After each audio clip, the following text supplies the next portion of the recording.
Your party was hired by an agricultural association to find out what could possibly be taking all of their livestock. Over the past month, there has been a rapid dwindling in numbers, and the only thing they have to go off of is the tremors that seem to be associated with the disappearances of their animals. Maybe the ground itself is swallowing them up. And so, you all head out, patrolling the different corners of where the farmers keep their cows.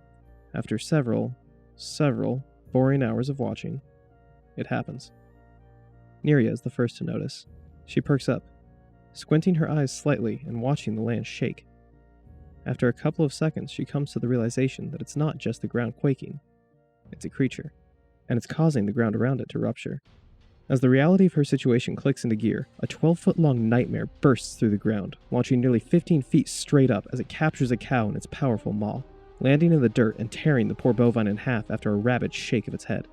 "I could use a hand over here," Neria shouts, hopefully signaling her companions. Unfortunately, this signals the monster to her presence as well, and the beast wastes no time, jumping straight forward and burrowing through the dirt at terrifying speed. In seconds, it manages to find itself right in front of Neria, and she barely has enough time to roll out of the way before it bursts through the ground once again, aggressively attempting to get a taste of new flesh. The Bulette. A giant predator that at times is called a land shark. It has no sense of self-preservation, only its hunger. It exists purely to terrorize the rest of this realm and eat everything within sight. The Bulette prefers to hunt from underground, clawing through the dirt, allowing nothing to be a true obstacle to it. They cause chaos on the surface as a result, uprooting trees and causing landslides and sinkholes, or even destabilizing a house's foundation.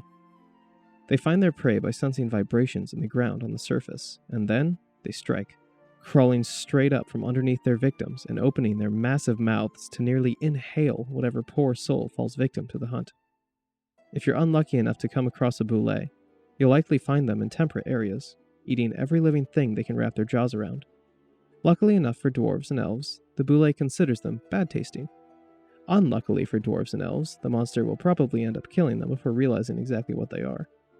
Their favorite dish is the flesh of halflings, and they take great joy in chasing the poor fools across open distances. You'll not find any sort of lairs or nests that Bulettes call home. They instead make their territory in areas up to 30 miles wide, and decide what their territory will be based on how much food is available for the hunting. And once they've finished their prowling and eaten everything available, they move on to a new area and search again for more prey. They'll also forfeit their territory if an adventurer manages to kill them. You won't find any other creatures that are willing to tolerate a Bulette, simply due to their voracious appetites. They'll even go so far as to eat other Bulettes, and speaking of Bulette cannibalism, the only time you'll encounter two in the same territory is during mating season, which will almost invariably end up in a bloody battle where the female ends up killing and eating her mate. Keepers of history debate the origins of the Bulette, but the most commonly accepted theory is that a mad wizard accidentally created these awful land sharks by crossbreeding a snapping turtle and an armadillo, and then implementing infusions of demon ichor. These creatures are so rare that they've been considered extinct multiple times throughout history, and yet, once again, the pests reappear. There are some sages that believe the Bulettes have an underground nest that they all migrate to, both to reseed to and to raise their young, destined to return to the surface. Now we examine the stat block. The Bulette is a large monstrosity, unaligned. They have an armor class of 17, natural armor. They have 9d10 plus 45 or 94 average hit points, and they have a walking speed of 40 feet, as well as a burrowing speed of 40 feet.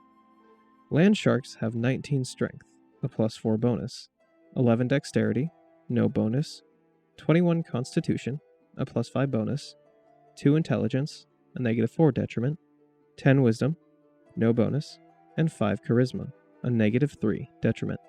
They have a plus 6 bonus to the perception skill and have dark vision and tremor sense within 60 feet and a passive perception of 16. They speak no languages and have a challenge rating of 5, valuing them at 1800 experience each. The Bulette has the amazing ability to jump up to 30 feet forward or 15 feet straight up, and this is with or without a running start. They have 2 actions, the first being Bite, a melee weapon attack with a plus 7 to hit and a reach of 5 feet, 1 target. On hit, the Bite deals 4d12 plus 4 or 30 average piercing damage. Their other action is their Deadly Leap. If the Bulette jumps at least 15 feet as part of its movement, it can then choose to land in a space that has one or more creatures. Every creature jumped on must succeed a DC 16 strength or dexterity saving throw, target's choice, or be dealt 3d6 plus 4 or 14 average bludgeoning damage, as well as 3d6 plus 4 or 14 average slashing damage, and be knocked prone.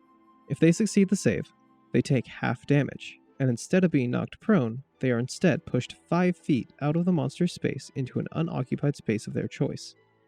If no unoccupied space is available, the victim instead falls prone in the Bulette's space. Okay, look, just don't get eaten. I've almost got it. Don't get eaten, of course, is a bit of a redundancy at this point, as Lightningfoot was more than aware of this advice before Neria said anything, being that he's legs first into the gullet of the beast, his great strength all that's keeping him from a nasty divorce of upper chest and the rest of him. Neria's current plan isn't terribly complicated.